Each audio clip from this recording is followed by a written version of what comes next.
కీలెరిగి వాత. బరంపురంలో పరంధామయ్య అనే ధనవంతుడొకడు ఉండేవాడు. ధనవంతుడే కాదు, ఆయన విద్యావంతుడు కూడాను. కాలేజీలో చదివేటప్పుడు సూట్లు, బూట్లు వేసేవాడు కాని, క్రమంగా ఆ వేషం మానేసి మన దుస్తులే వేసుకుని ఆకుజోడు తొడుగుతూ వచ్చాడు. ఒకమారు ఆయన మద్రాసు వెళ్ళవలసి వచ్చింది. ఎప్పుడూ ఫస్ట్ క్లాస్‌లోనే ప్రయాణం చేసేవాడు. ఆ రోజు కూడా ఫస్ట్ క్లాసు టికెట్ కొనుక్కుని మద్రాసు మెయిల్‌లో ఎక్కాడు. ఆ మొదటి తరగతి పెట్టెలో ఒక ఇంగ్లీషు వాడు ఉన్నాడు.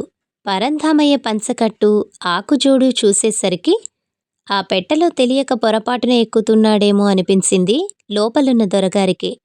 ఇది ఫస్ట్ క్లాస్ అంటూ ఆయన్ని అటకాయించాడు. అవును, నేను ఫస్ట్ క్లాస్ ప్యాసింజర్నే అంటూ లోన ప్రవేశించాడు పరంధామయ్య. దొరకు ఒక విధమైన ఉడుకుమోతుతనం బయలుదేరింది. పరంధామయ్య బెంచీ మీద బిచ్చాన పరుచుకుని దానిమీద కూర్చుని తన ఆకుజోడు బెంచీ కింద వదిలేశాడు. దొరకి ఆ జోడు చూస్తేనే అసహ్యం వేసింది. నా బూటు విడవకుండా ఎలాగ తొడుక్కున్నానో చూడు అన్నాడు. పరంధామయ్యకి అరికాలి మంట నెత్తికెక్కింది.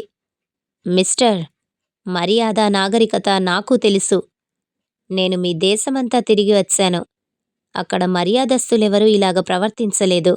మీకు మళ్ళే మాకు అస్తమానం జోడు అవసరం లేదు అని వాత పెట్టినట్లు బదులు చెప్పాడు. దొరకి బాగా కోపం వచ్చింది. బెంచి కింద ఆకుజోడు చూస్తున్నంతసేపు అతడికి కంపరం ఎత్తిపోయింది. పరంధామయ్యని ఎలా అయినా పరాభవం చేయాలన్న పట్టుదల బయలుదేరింది. పరంధామయ్య పత్రిక చదువుతూ కునుకు తీశాడు.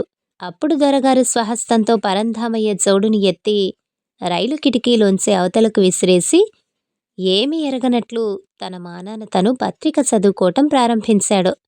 ప్రక్క స్టేషన్లో మెయిలు ఆగింది. పరంధామయ్యకి మెలకువ వచ్చింది. లేచి ఆకుజోడు కోసం చూశాడు. పెట్టిన చోట కనపడలేదు. అటూ ఇటూ పరికించాడు. పరంధామయ్య పోయిన జోడు కోసం వెతుక్కుంటూ ఉండడం కనిపెట్టి దొర ముసిముసి నవ్వులు నవ్వాడు. దొరవాలకం గ్రహించుకున్నాడు పరంధామయ్య. పైకి మాత్రం మనస్సు వెల్లడించలేదు. ఎవరి మానాన్న వాళ్ళు ఒక గంటసేపు మౌనంగానే ఉన్నారు. దొరకి అగత్యం కలిగి తన ట్వీడ్ కోట్ విప్పి బెర్తు మీద పడేసి అవతలికి వెళ్ళాడు. ఆ సమయంలో పరంధామయ్య లేచి ఆ కోటు కిటికీలోంచి విసిరి పారవేశాడు. ఆ ట్వీడ్ కోటు, దానిలో వస్తువుల విలువ 80 రూపాయల దాకా ఉంటుంది. అలాంటి కోటుని నిస్సంకోచంగా, ధైర్యంగా పరంధామయ్య పారవేశాడు. దొర వచ్చాడు. కోటు కనపడలేదు. ఉగ్రుడైపోయాడు.